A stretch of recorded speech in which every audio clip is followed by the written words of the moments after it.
여러분 반갑습니다. 사도행전 오늘 두 번째 시간이지요. 그래서 오늘은 지난주에 서론에 이어서 예루살렘에서의 복음 전도에 관한 내용들을 우리가 함께 살펴보도록 하겠습니다. 우리 오늘 강의를 하기 전에 우리 지난주의 말씀 가운데 복습을 한 가지 해야 되는데요. 사도행전 전체를 한눈에 요약한 내용이 바로 이 그림이 되겠습니다. 사도행전의 요절 말씀이 사도행전 1장 8절 말씀이라고 그랬습니다. 우리 한번 같이 암송해 보겠습니다. 오직 성령이 너희에게 임하시면 너희가 권능을 받고 예루살렘과 온 유대와 사마리아와 땅끝까지 이르러 내 증인이 되리라 그랬습니다.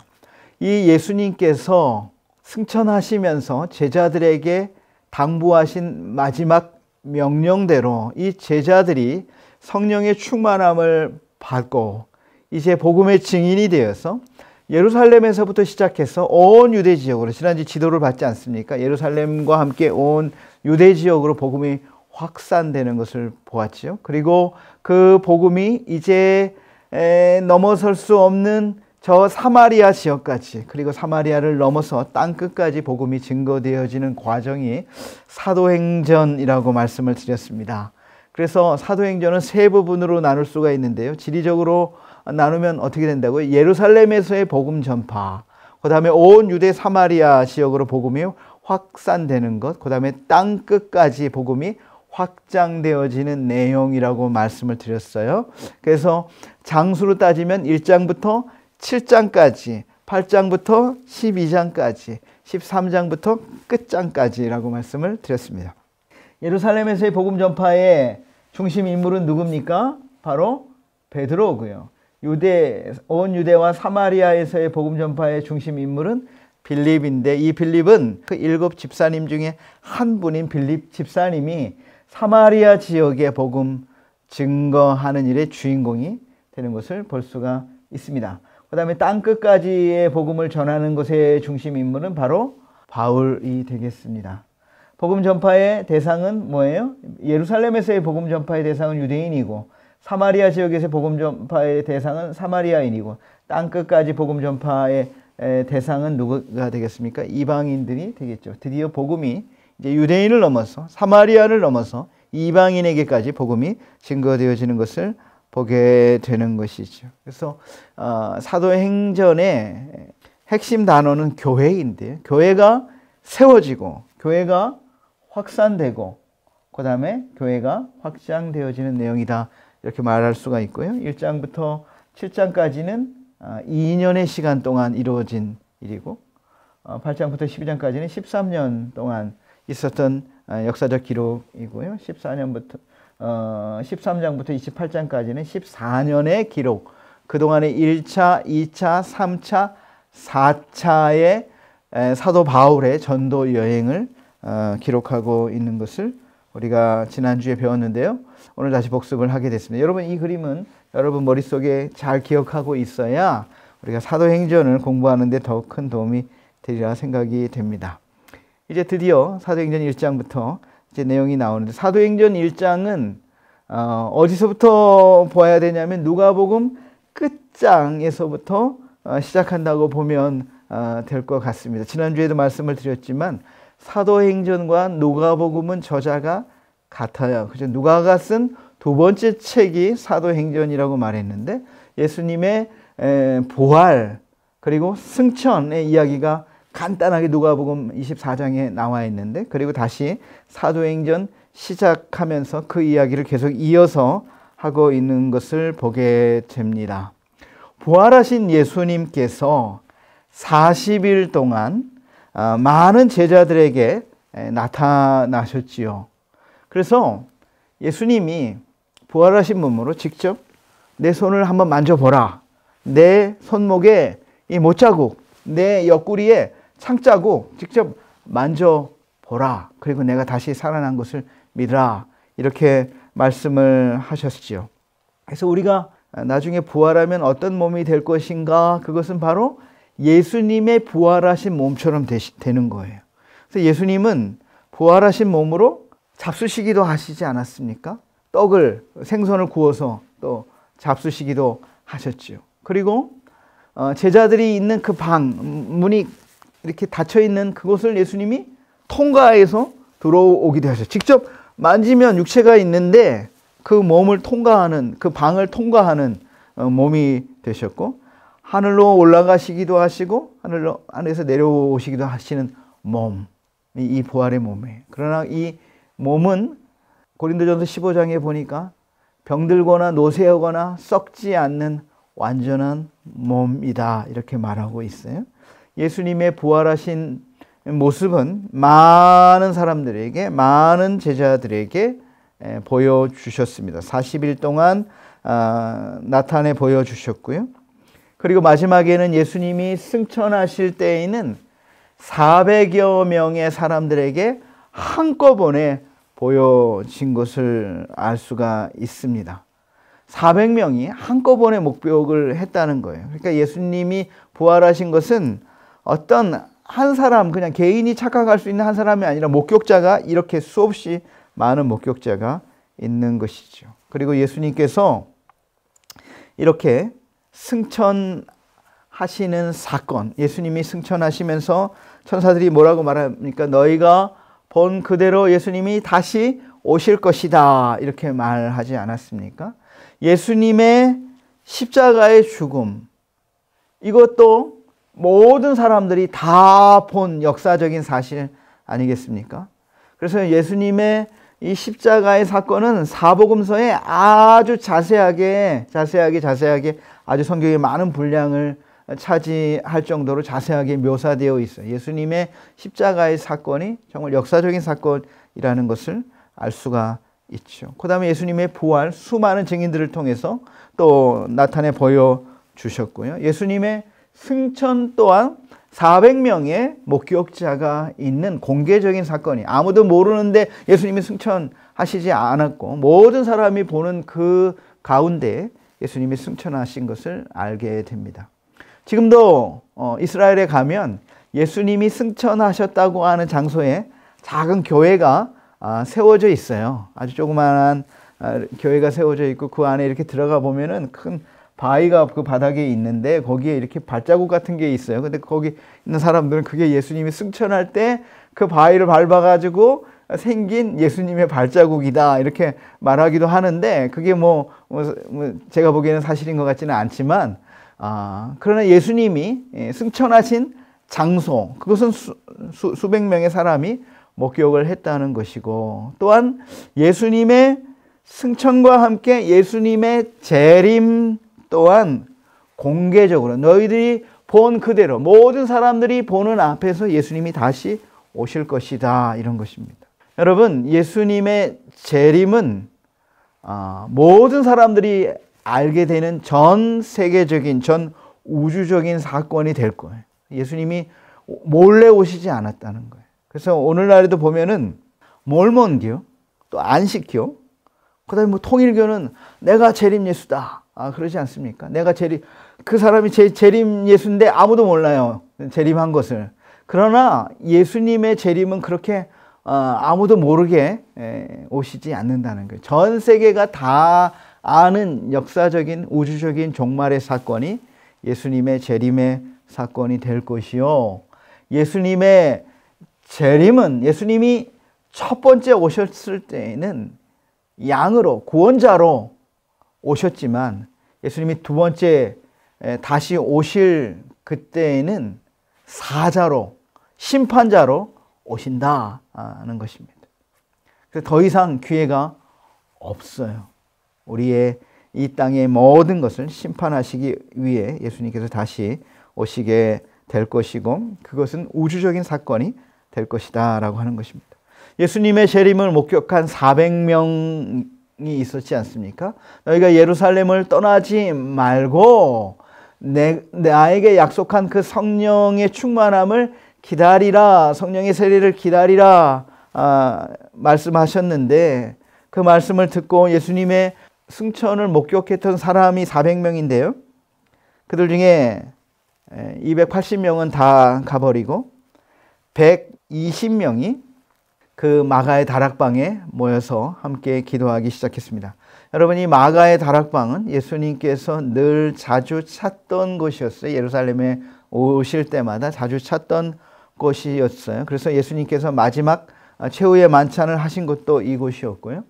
그리고 이 마가의 다락방은 아주 큰 집입니다. 오늘날 우리나라도 그렇지만 옛날에 2층 집은 아주 부자들이 사는 집 아니겠어요? 그래서 바로 마가의 다락방이 2층에 있는데 그 2층에 한꺼번에 120명이나 되는 사람이 들어갈 정도로 이 마가의 다락방은 아주 큰 집이었고, 여러분, 이 마가가 누굽니까? 이 마가 요한은 마가복음을 기록한 사람이죠.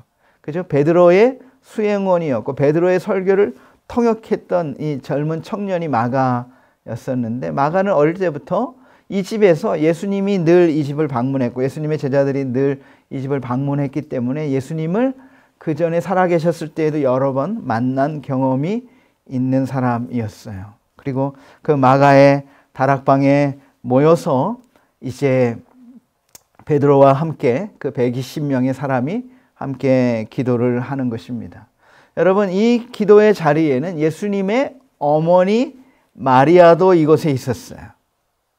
무슨 말입니까?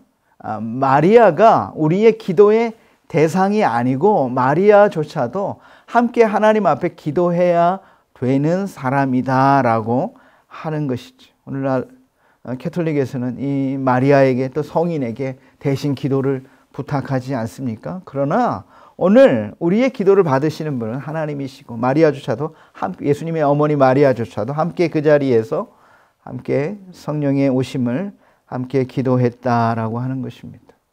베드로가 그곳에 모여 있는 사람들에게 이야기를 합니다.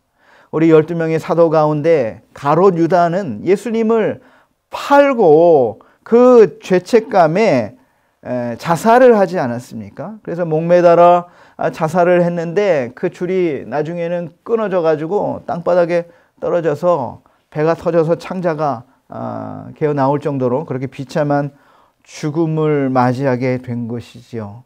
그리고 나서 이제 다시 12번째의 사도를 다시 뽑게 되는 것입니다. 그 뽑게 되는 사도의 자격에 대해서 이렇게 말을 하고 있어요. 사도는 누가 될 수 있냐? 사도는 12명밖에 없는 것이죠. 예수님의 12제자의 사도인데요. 요한의 세대 때부터 예수님의 부활과 승천까지 사도들과 함께 목격하고 동역한 사람으로 나머지 11 제자들처럼 예수님의 부활을 증거할 수 있는 사람입니다. 사도는 예수님의 삶, 그리고 예수님의 죽으심, 예수님의 부활을 목격해서 예수님의 부활을 증거할 수 있는 사람이 사도의 자격이 있다 그랬습니다. 왜 예수님의 부활을 증거할 수 있습니까? 나중에도 다시 나오겠지만 예수님의 부활은 예수님이 하나님의 아들 메시아시요 구원자이신 것을 증명해 보여주는 표징이기 때문에 예수님의 부활을 증거할 수 있는 사람이 사도인 것입니다. 여러분, 오늘날에도 이런 사람들이 있어요. 자기가 사도라고, 자칭 사도라고 이야기하는 사람이 있습니다. 그러나 사도는 누가 될 수 있어요? 예수님의 부활, 승천, 이것을 목격하고 그것을 증거할 수 있는 사람이 사도인데, 그래서 초신자는 자격이 없는 것입니다. 그래서 그들 중에 2명의 후보를 뽑았습니다. 예수님이 이 세상에서 사역하실 때 예수님의 12명의 제자가 있지 않습니까? 가장 가까운 그룹 12명의 사도 그룹이 있었고요. 그보다도 또 더 많은 넓은 의미에서의 제자 그룹이 있었어요. 70명의 제자 그룹이 있어가지고 그들을 둘씩 짝지어서 귀신을 쫓아내는 권능도 주시고 복음을 전하게 하시지 않았습니까? 아마 이 2명의 후보는 그 70명의 그런 넓은 그런 그룹의 제자들 중에서 가장 자격이 되는 사람 2사람을 뽑았는데, 그 2사람은 요셉이라고 하고 바사바라고도 하고 별명은 유스도라고 하는 사람과 마띠아라고 하는 2사람을 후보로 뽑았고, 그리고 그 2사람을 하나님 앞에 기도하면서 제비뽑기로 한 사람, 하나님께서 선택하신 한 사람이 누구이신가를 기도하며 뽑았는데, 그 12번째 사도가 누가 되었습니까? 마띠아가 되었다라고 하는 것이죠. 이것이 하나님께 맡겨서 하나님을 통해서 뽑게 된 선출 방법이다라고 하는 것입니다. 오늘날도 우리가 교회의 일꾼들을 뽑지 않습니까? 그럴 때 가장 필요한 게 뭐예요? 물론 다 자격이 있는 사람들을 뽑지만 그러나 그 모든 사람들을 다 뽑을 수가 없지 않습니까? 그래서 정해진 수를 뽑을 때에 우리는 기도해야 되고 기도하고 하나님께서 이 무리 가운데 하나님이 원하시는 사람을 뽑아 주십시오. 기도하고 그 사람이 선택되면 그것은 하나님이 뽑아 주신 거예요. 그래서 그 결과에 대해서 불평하거나 원망하거나 왜 나는 몰라주냐 화낼 필요가 없다라고 하는 것입니다. 여러분, 요셉이 자격이 없습니까? 그렇지 않아요. 마띠아가 뽑혔고 요셉은 나중에 또 다시 교회의 큰 일꾼으로 나중에 이제 사도행전에 다시 나오게 돼 교회에 아주 큰 역할을 맡은 인물로 또 나타나게 되는 것이죠. 그래서 오늘날 우리가 교회의 일꾼을 뽑을 때도 마찬가지예요. 사람이 뽑았지만 기도하며 뽑았기 때문에 하나님이 뽑아주신 것으로 믿고 그 결과를 받아들이고 뽑힌 사람은 겸손함으로 그렇게 하나님의 일을 감당해야 되는 거죠. 어떤 때에는 기도하면서 교구 총무를 이렇게 뽑았어요. 뽑았는데 나는 못합니다. 이런 분들이 계시더라고요. 자기 생각에는 자기 계획에는 나는 이래서 할 수 없지만 그러나 또한 기도하며 교회가 뽑았기 때문에 그것을 또 하나님의 뜻으로 받아들이고 순종하면 또 하나님이 감당할 은혜들을 주시는 것이죠. 제가 많은 경우를 봤습니다. 교회가 기도하고 뽑으면 그것은 하나님의 뜻으로 받아들이고 믿음으로 순종하는 저와 여러분이 되시면 좋겠습니다. 다락방에 모여서 마띠아를 12번째 사도로 보선하고 또 예수님께서 말씀하신 대로 성령의 보내주심을 기다리며 기도하라 그러지 않았습니까? 그래서 그들이 그 자리에 모여서 그곳에 모여서 기도했어요. 그리고 하루가 지나고 이틀이 지나고 10번째 되는 날 드디어 성령 강림을 경험하게 됐다는 것입니다. 그 성령 강림을 경험하게 된 날이 어떤 날입니까? 바로 오순절입니다.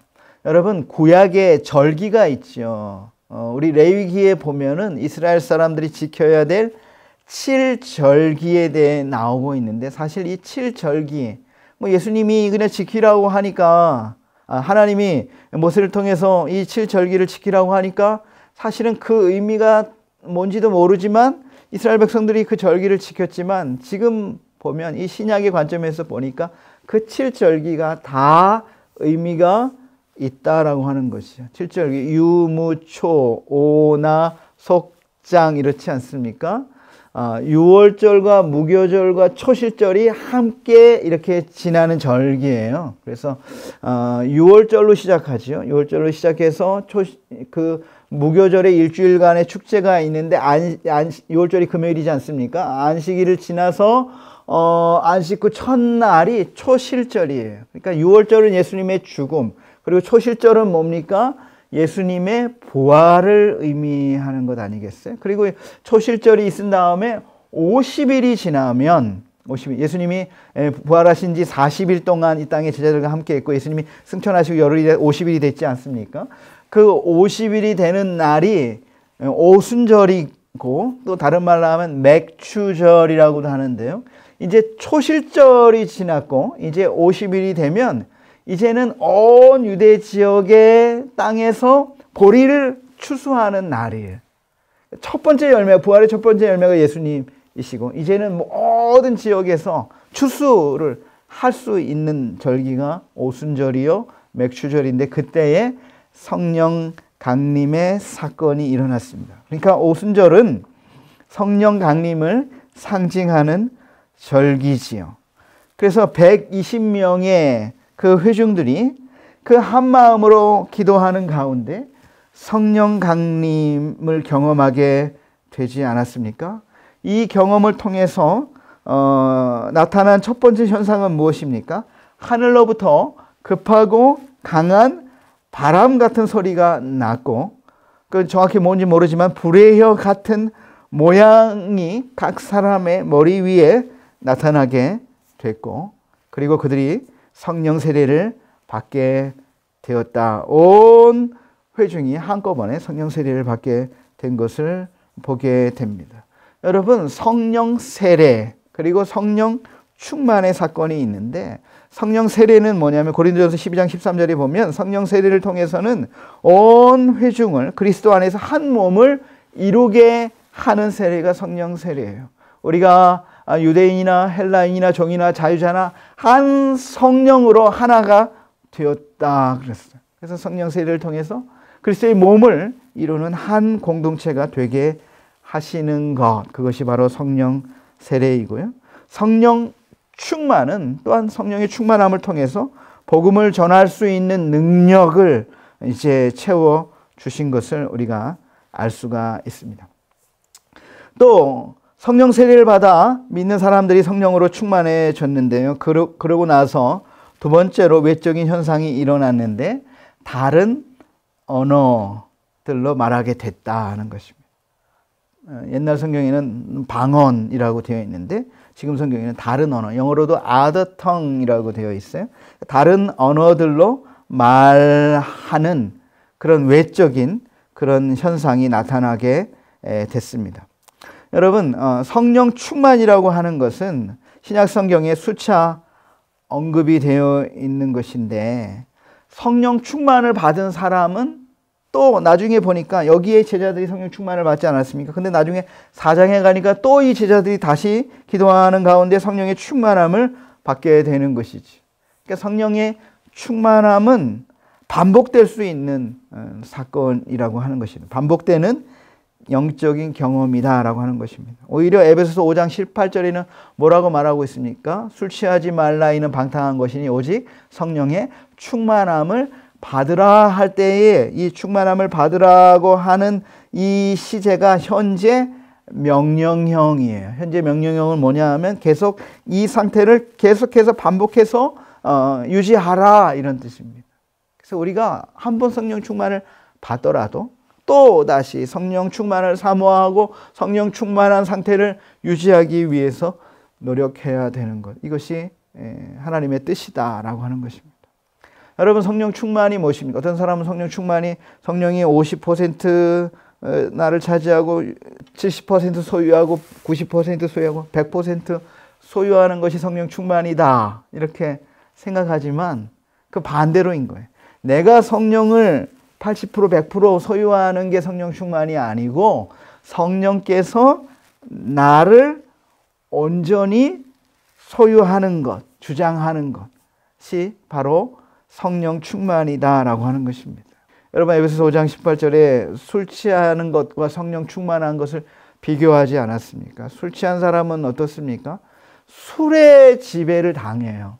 그치? 자기 의지가 있지만 술 때문에 그 술의 지배를 받듯이, 성령에 충만한 사람은 누구의 지배를 받습니까? 성령의 지배를 받는 것이죠. 성령에 충만한 사람 100% 나 자신을 성령께 내어드려서 성령께서 나 자신을 온전히 사용하시도록 내 자신을 주님께 내어드리는 것, 그것이 바로 성령 충만함이라고 하는 것입니다. 여러분, 우리가 세례도 한 번 받지 않습니까? 세례를 여러 번 반복해서 받지 않는 것처럼 성령으로 이 제자들이 이렇게 성령 세례를 받은 사건은 단회적인 사건이요, 반복되지 않는 사건이지만, 성령의 충만함은 계속해서 반복되는 사건이다라는 것을 우리가 말씀을 통해서 알 수가 있어요. 여러분, 이 제자들이 이제 다른 언어로 말하기 시작했다 그랬습니다. 그 다른 언어로 말한 내용이 무엇입니까? 그것은 바로 하나님의 큰 일에 대해서 제자들이 밖에 나가서 이것을 말하고 있는 것이죠. 제자들은 다른 나라 언어를 배운 적이 없어요. 그런데 거기 보니까 이 다른 말로 보니까 거기 그레데인가 헬라인가 뭐 해가지고 16개의 언어로 하나님의 큰 일, 하나님의 위대한 일을 찬양했는데, 거기에 이제 또 오순절이 되니까 전 세계에 흩어졌던 디아스포라 유대인들이 다 모이지 않습니까? 예루살렘에 모였는데 들어보니까 제자들이 우리나라 말을 하는 거예요. 16개의 그 수많은 외국어를 하는 겁니다. 영어를 한 번도 배운 적이 없는 사람이 막 영어로 막 하나님의 큰 일을 말하고 있는 그런 것을 경험하게 되는 것이죠. 그것을 보고 막 놀랐습니다. 여러분, 제자들이 한 이 방언의 내용은 하나님의 위대하신 역사를 찬양하는 것이었습니다. 성령이 임한 곳, 그것은 다락방이었고, 또 제자들이 또 그것을 말한 곳은 어디였습니까? 성전의 마당이었어요.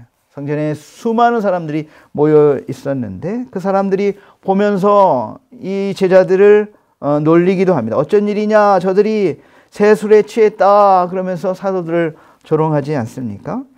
오순절의 방언은 분명히 16개의 나라의 언어로 다른 사람들이 알아들을 수 있는 외국어이지 않습니까? 그리고 또 방언이 또 나오죠. 고린도전서 14장에 보면 방언의 은사에 대해서 말하고 있지요. 근데 그 방언은 고린도전서 14장에 말하는 방언과 이 사도행전 2장의 방언은 다른 거예요. 그래서 고린도전서 14장의 방언은 방언을 하는 그 사람조차도 알 수가 없어요. 영으로 기도하는 것이기 때문에 자기 자신도 알 수가 없는 기도인 것이죠. 그래서 이 방언의 기도는 개인적인 신앙의 유익을 위해서 사용하는 것이지, 공예배 때에 대표 기도하는 사람이 방언으로 기도하면 그 기도를 아무도 알아들을 수 없지 않습니까? 그래서 공예배 때는 통역의 은사가 있는 사람이 없으면 방언으로 하지 말라고 바울이 말하고 있어요. 그리고 바울이 고린도서 14장에 그러면 내가 방언으로 기도하면 내 영은 열매를 맺지만 내 마음은 그것을 무슨 뜻인지 알아듣지 못하기 때문에 내 마음은 열매가 없는데 어떻게 할까? 그러면서 어떻게 방언으로 기도하는 사람도 어떻게 기도해? 내가 영으로 기도하고 마음으로 기도하리라 그랬습니다. 왜 그렇습니까? 영으로 기도하면 영으로 기도하는 것인데 그 열매가 있지만 내 마음은 그 뜻을 알아들을 수가 없기 때문에 영으로 기도하고 또 내가 알아들을 수 있는 분명한 언어로 또 기도해야 내 마음의 기도의 열매를 얻는다라고 하는 것이 고린도전서 14장에 우리에게 알려주신 기도의 방법인 것을 우리가 알 수가 있는 것이죠. 저 사람들이 아침부터 새술에 취해가지고 저렇게 이상한 말을 하는구나 그렇게 놀릴 때에 베드로가 그 모인 자리에서 사람들 앞에 나와서 설교를 합니다. 첫 번째로는 뭐예요? 오해를 해소하는 것이. 이 사도들이 새술에 취한 것이 아니라 성령에 취했다 그런 것이. 그러면서 요엘서 2장 28절의 예언이 성취되었다 이렇게 말하고 있지 않습니까? 요엘서 2장 28절 뭡니까? 우리가 찬양으로도 많이 부르죠. 마지막 날에 내가 나의 영을 모든 민족에게 부어주리니 자녀들은 예언할 것이요 청년들은 환상을 보고 아비들은 꿈을 꾸리라 그랬어요. 마지막 날에 종말의 때에 내가 나의 영을 성령을 모든 민족에게 다 부어주겠다라고 하신 그 약속이 성취되어서 오늘 제자들이 이 성령의 충만함을 경험하게 된 것이다. 그리고 지금이 몇 시냐? 지금이 3시 아니냐? 3시는 오전 9시를 말하는 거예요. 유대인들에게 있어서 시간 플러스 6을 하면 오늘 우리의 시간이 됩니다. 그래서 제 3시는 오전 9시인데요. 유대인들은 이런 절기 때에는요, 9시 전에는 아무것도 먹지를 않습니다. 그래서 지금이 겨우 3시인데 이제 오전 9시인데 무슨 술 취한 것이 아니라 성령에 취했다. 그렇게 말하면서 베드로가 설교를 이어갑니다. 마지막 때의 요엘의 예언이 이루어졌고 지금이 종말의 때이다 말씀하시면서 무엇을 설교하냐 하면 너희들이 50일 전에 십자가에서 못 박아 죽인 그 예수가 바로 메시아다 하는 거예요. 유대인들은 메시아에 대한 대망의 사상이 있지 않습니까? 구약 성경에 수백 번 메시아에 대한 예언이 나타나 있고 유대인들은 그 메시아를 간절히 기다리고 있는데 너희들이 50일 전에 십자가에 못 박아 죽인 그 예수가 바로 구약 성경에 예언되었던 메시아다. 그렇게 설교를 하고 있는 것입니다. 그 이유를 세 가지로 이야기하고 있는데 예수님의 지상 사역이 예수님이 메시아인 것을 증명한다 그랬습니다. 예수님의 지상 사역 가운데 수많은 이적들, 수많은 기적들이 예수님이 메시아인 것을 증명한다 이렇게 설교하고 있는 것이죠. 여러분, 헬라인들은 지혜를 구하고 유대인들은 표적을 구한다. 이렇게 예수님도 말씀하시지 않았습니까? 그래서 유대인들이요, 예수님 생애 때에도 또 예수님 기적 하나 보여주십시오. 또 표적 하나 보여주십시오. 그러자 예수님이 나중엔 막 화를 내지 않습니까? 악하고 패역한 세대가 표적을 구하는데 내가 이제 나타낼 표적은 요나의 표적밖에 없다. 그거죠. 요나가 3일 동안 물고기 뱃속에 들어갔다 나온 것처럼. 그게 뭐 예수님의 십자가의 죽음과 부활의 표적, 그것이 마지막 표적이 될 것이라고 알려주고 있는 것이죠. 예수님의 수많은 기적들은 하나님이 함께 하시는, 하나님의 능력을 통해서 함께 하시는 이 기적이었다. 그렇기 때문에 예수님이 바로 메시아인 것을 증명한다는 것이죠. 예수님이 기적을 일으키신 것은 예수님의 제자들뿐만 아니라 예수님을 반대하는 사람들조차도 다 인정하는 것 아니겠습니까? 그래서 예수님을 반대하는 사람들은 예수님의 기적을 보고 뭐라고 말했어요? 저거는 귀신의 왕의 힘을 빌어서 하는 기적이다 이렇게 폄하해 버렸지만 예수님은 살아계신 동안 수많은 기적을 통해서 그가 하나님의 아들 메시아이신 것을 증명하셨다라고 하는 것이죠. 두 번째로는 예수님의 부활이 예수님이 메시아인 것을 증명한다는 것이, 이거 굉장히 중요한 내용입니다. 왜 예수님의 부활이 중요합니까? 예수님의 부활을 통해서 예수님이 하나님의 자녀이고 우리의 구원자가 되시는 것을 확증해 보여주신 것이죠. 로마서에 나오는 말씀은 제가 읽어드리겠습니다. 로마서 1장에 보면 이렇게 나와 있어요. 로마서 1장 2절이죠. 이 복음은 하나님이 선지자들을 통하여 그의 아들에 관하여 성경에 미리 약속하신 것이라. 그의 아들에 관하여 말하면 육신으로는 다윗의 혈통에서 나셨고 형결의 영으로는 죽은 자들 가운데서 부활하사 능력으로 하나님의 아들로 선포되셨으니 곧 우리 주 예수 그리스도시니라 그랬어요. 예수님이 부활을 통해서 하나님의 아들의 권능을 가지신 것을 보여주셨다 이렇게 말씀하고 있는 것이죠. 여러분, 기적 또한 하나님의 능력으로 하신 것이지만 사실 기적을 일으키신 것은 모세도 했고 엘리야도 했고 하나님의 많은 사람들도 이런 바울도 했고 베드로도 했고 이런 기적을 일으키지 않았습니까? 그런데 그 베드로와 바울과 예수님이 다른 거는 뭐예요? 베드로와 바울은 죽었지요. 그러나 예수님은 죽음을 이기시고 부활하심으로 하나님의 아들로 증명되었다 그랬습니다. 예수님이 저와 여러분의 모든 죄를 다 담당하시고 십자가 위에서 죽으셨을지라도 예수님이 부활하시지 못했다면 예수님은 우리의 구원자가 되실 수가 없는 것이에요. 여러분, 죽음이 어디서 왔습니까?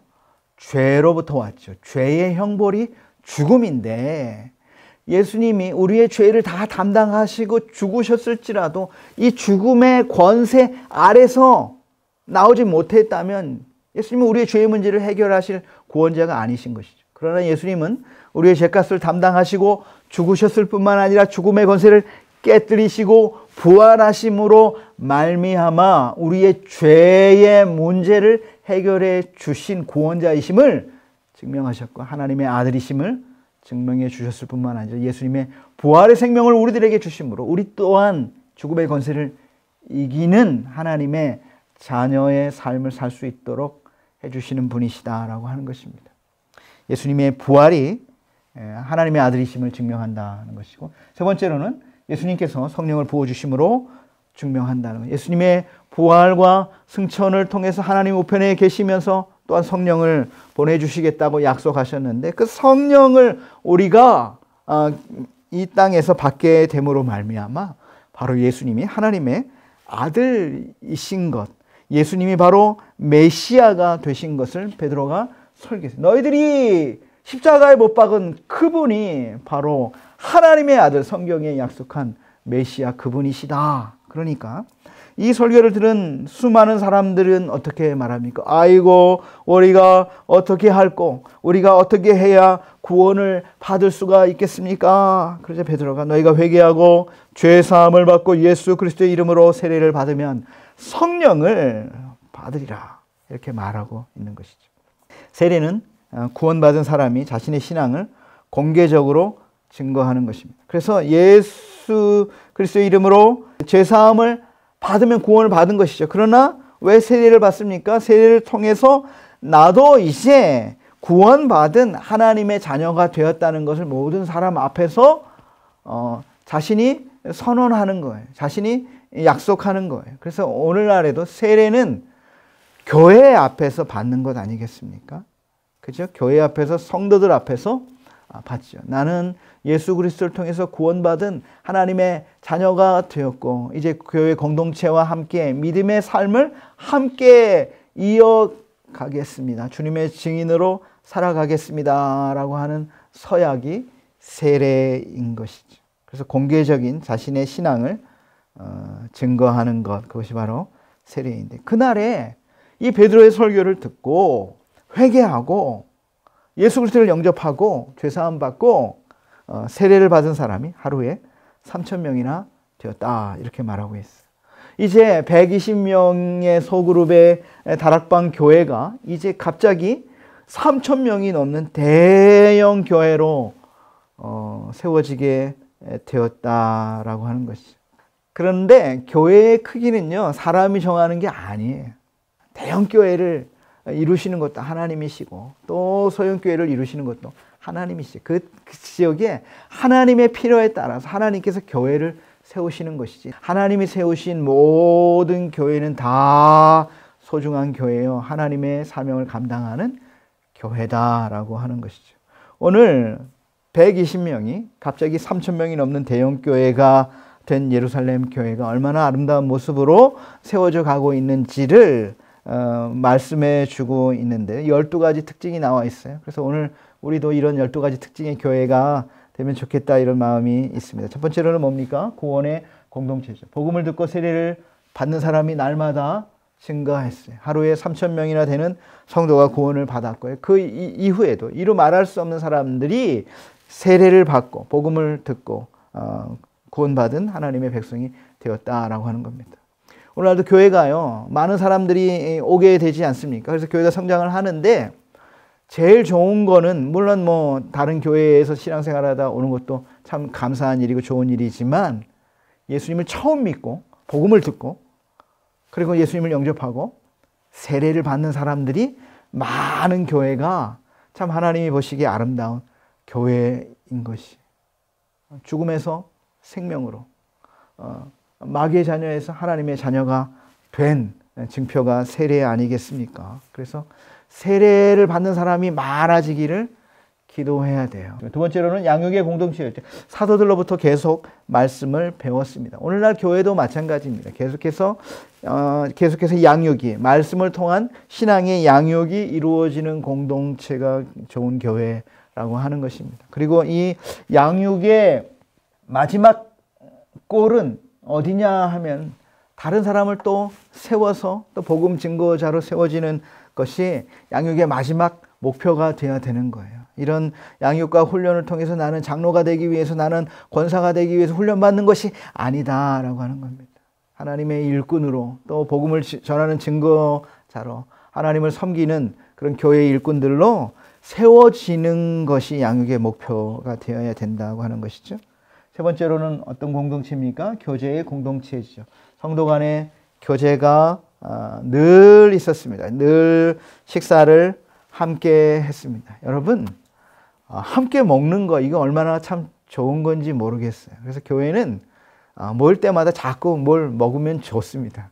물론 먹기만 하면 안 되겠죠. 그런데 우리가 함께 먹으면서 마음을 나누고 마음을 열고 마음을 하나로 하는 것, 이것이 참 좋은 거예요. 성도 간의 이런 친교가 교회 안에서 일어나는 것은 얼마나 좋은지 모르겠습니다. 네 번째로는 뭡니까?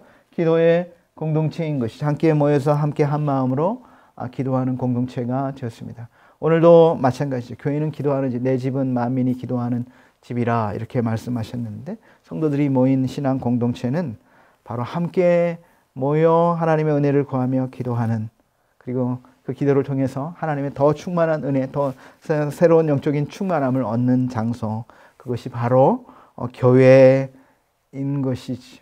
교회는 모이는 교회가 있고 흩어지는 교회가 있다고 하지 않습니까? 그래서 우리가 모여서 기도하고 예배함으로 하나님이 주시는 풍성한 은혜와 새 영적인 공급을 받아야죠. 그리고 나서는 또 다시 세상으로 가서 빛의 역할을, 또 소금의 역할을 감당하는 것이 교회인데, 모일 때 이렇게 한 마음으로 함께 기도했습니다. 기적의 공동체였습니다. 초자연적인 표적과 기사들이 그들 가운데 많이 나타났습니다. 기적이라고 하는 것이 뭐 하늘이 갈라지고 바다가 갈라지는 이런 기적뿐만 아니라 내 힘으로 할 수 없는 일들이 하나님의 도우심과 하나님의 은혜 가운데 일어나는 사건들이 바로 기적인 것이죠. 오늘도 수많은 기적들이 우리에게 있습니다. 수많은 간증들이 있어요. 그 사람 혼자서 할 수 없는 일이었는데 하나님의 은혜를 통해서 다시 일어나고 다시 회복하고 다시 하나님의 큰 은혜를 경험한 간증들이 얼마나 많이 있습니까? 이 초대교회에 바로 이런 일들이 일어난 것이죠. 나눔의 공동체였습니다. 교인들 간에 나눔의 삶이 있었습니다. 네 것 내 것 하지 않고 자신의 가진 것들을 함께 나누고 공유하는 놀라운 일들이 일어났습니다. 여러분, 교회가 에베소서에 보니까 교회가 그리스도가 머리이고 한 몸이다 그랬어요. 그죠? 교회 공동체, 성도들이 한 몸이요, 한 가족이요, 한 지체인 것이에요. 그래서 손가락 끝의 아픔이 아닌 것이요, 우리 온몸의 고통으로 다 느껴지는 것이 건강한 교회 아니겠습니까? 그래서 네 것 내 것이 아니라 서로를 위해 함께 공유하고 나누는 것, 그것이 초대교회의 모습이었습니다. 그 다음에는 뭐예요? 예배 공동체가 되었죠. 날마다 성전에 가서 예배를 드렸습니다. 예배는 우리가 하나님의 은혜를 경험할 수 있는 큰 통로이기도 하지만 또한 하나님이 우리를 지으신 목적이 바로 예배예요. 예배할 때에 바로 우리 자신이 가장 영광스러워지는 겁니다. 하나님의 창조의 목적대로 우리가 쓰임을 받는 것이죠. 그런데 예배는 예배당에서만 예배 드리는 것은 아닙니다. 우리의 모든 삶에서 하나님을 인정하는 행위가 예배예요. 먹든지 마시든지 무엇을 하든지 하나님의 영광을 위해 하면 그것이 하나님 앞에 드려지는 아름다운 예배가 되는 것입니다. 그런데 초대교회의 성도들에게는 바로 이런 모습이 있었어요. 돌봄의 공동체이죠. 가정을 방문하며 식사를 나누고 서로 부족한 것들을 채워주는 돌봄의 공동체가 되었습니다. 마지막으로 한마음 공동체죠. 하나님을 경외하고 기쁨과 한마음이 있었어요. 교회가 하나가 되는 것이죠. 오늘날도 교회가 자꾸 나뉘어집니다. 정치적인 것들이 자꾸 교회에 들어와서 뭐 보수와 진보로 나누어지기도 하고, 젊은이 세대와 기성세대가 나누어지기도 하고, 여러 나눔의 마음들이 있는데 그것을 나누는 것은 하나님의 마음이 아니에요. 그래서 성령이 함께 할 때는 한 마음이 되는 것입니다. 보수와 진보가, 젊은 세대와 기성세대가, 또 남자와 여자가 하나가 될 수 있는 것. 인종을 떠나서, 빈부를 떠나서, 신분을 떠나서 다 품어주고 다 하나가 될 수 있는 것. 그것이 성령 충만한 교회의 모습이다 하는 것이죠. 찬양의 공동체가 되었어요. 하나님을 향한 찬양이 있었습니다. 여러분, 찬양은 우리의 묶여진 결박을 풀어주는 능력이 있어요. 그래서 우리가 하나님을 찬양할 때 하나님의 찬양의 능력을 통해서 우리가 넘어설 수 없는 그 자리로 나아가게 하는 은혜, 그것이 바로 찬양인데, 하나님을 높이는 찬양이 있었습니다. 존경받는 공동체가 되었습니다. 아주 중요한 것이죠. 호감을 주는 사람, 존경받는 사람들이 많아졌다. 사람들에게 칭송을 받는 교회가 되어야 돼. 세상으로부터도 우리가 칭찬받는 교회가 되어야 돼요. 교회가 있었더니 이 지역 사회에 큰 유익이 되었다. 교회가 만약에 옮겨간다 그러면 교회가 옮겨가면 안 됩니다. 이 마을에 있어야 됩니다. 우리가 교회 때문에 받은 축복이 얼마나 많은데요. 이런 소리를 들어야 돼요. 그런데 교회를 짓는다고 그러면 사람들이 막 결사 반대를 하는, 교회 들어오면 안 된다. 땅값 떨어진다. 이거는 우리 교회가 참 제대로 빛과 소금의 역할을 감당하지 못했기 때문에 세상으로부터 듣는 비난이죠. 그런데 초대교회는 어땠습니까? 많은 사람들로부터 교회가 존경을 받았고 칭찬을 받았습니다. 그러다 보니까 마지막에는 뭐예요? 성장의 공동체가 돼서 결과적으로 또 교회가 칭찬을 받고 결과적으로 또 구원받는 수가 날마다 증가한 그런 교회가 되었다는 것이죠. 오늘 우리 할렐루야 교회도 이런 교회가 되면 좋겠습니다. 이런 교회를 소망하고 저와 여러분이 바로 이 성령이 너희에게 임하시면, 그런데 영어 성경은 뭐라고 말했다고요? 성령이 너희에게 임하셨으므로 너희가 그 성령의 권능을 통해서 땅끝까지 복음의 증인이 되리라 그랬는데, 오늘 우리에게 성령이 오셨습니다. 그래서 성령의 충만함을 가지고, 성령의 능력을 가지고 우리도 땅끝까지 초대교회의 모습처럼 그 복음을 증거하는 우리 교회, 또 저와 여러분이 되면 좋겠습니다. 오늘 강의를 마쳤는데요. 이제 강의 수강과 함께 여러분 꼭 사도행전을 통독하시기 바랍니다. 오늘은요, 사도행전 1장, 2장까지의 내용이고, 다음 주는 이제 예루살렘에서의 복음 전파 두 번째 시간인데요. 7장까지거든요. 그러니까 1장부터 7장까지를 좀 자세히 읽고 오시면 제 강의가 좀 더 쉽게 이해가 될 수 있어요. 두 번째로는 뭐라고요? 성령 충만은 계속 반복되어야 된다고. 성령 충만을 받으라, 현재 명령형이라고 했죠. 그래서 성령께 나의 모든 삶을 내어드리고, 성령께서 나를 다스리셔서 내가 어디에 있든지 성령의 뜻을 나타내 보여주는 성령의 사람이 되게 해 주시옵소서. 이번 한 주간 제가 그렇게 쓰임받기를 원합니다. 기도하시고 그렇게 살아가시기를 바랍니다. 세 번째로는 초대교회의 모습이 우리 교회의 모습이 되기를 소망합니다. 그리고 우리가 함께 그런 교회를 성령의 은혜 가운데 만들어 가는 것인데, 저와 여러분이 성령의 충만함과 권능을 받으면 이런 교회가 되는 것이에요. 그래서 그런 교회를 사모하는 저와 여러분이 되시기를 바랍니다. 기도하겠습니다. 하나님 아버지, 감사합니다. 성령이 우리에게 임하셨으므로 우리가 성령의 권능을 통해서 땅 끝까지 복음의 증인의 삶을 살라 말씀하셨습니다. 오늘 우리의 자리에서 하나님을 높이며 하나님을 예배하며 복음의 산 증인으로 살아갈 수 있는 우리 모두가 되게 하여 주시고, 초대교회의 아름다운 모습이 오늘 우리 교회의 모습이 되게 하여 주셔서 많은 사람들에게, 세상 사람들에게 칭찬받고 날마다 구원받는 사람들이 날마다 늘어가는 우리 할렐루야 교회가 되게 하여 주옵소서. 예수님의 이름으로 기도드리옵나이다. 아멘.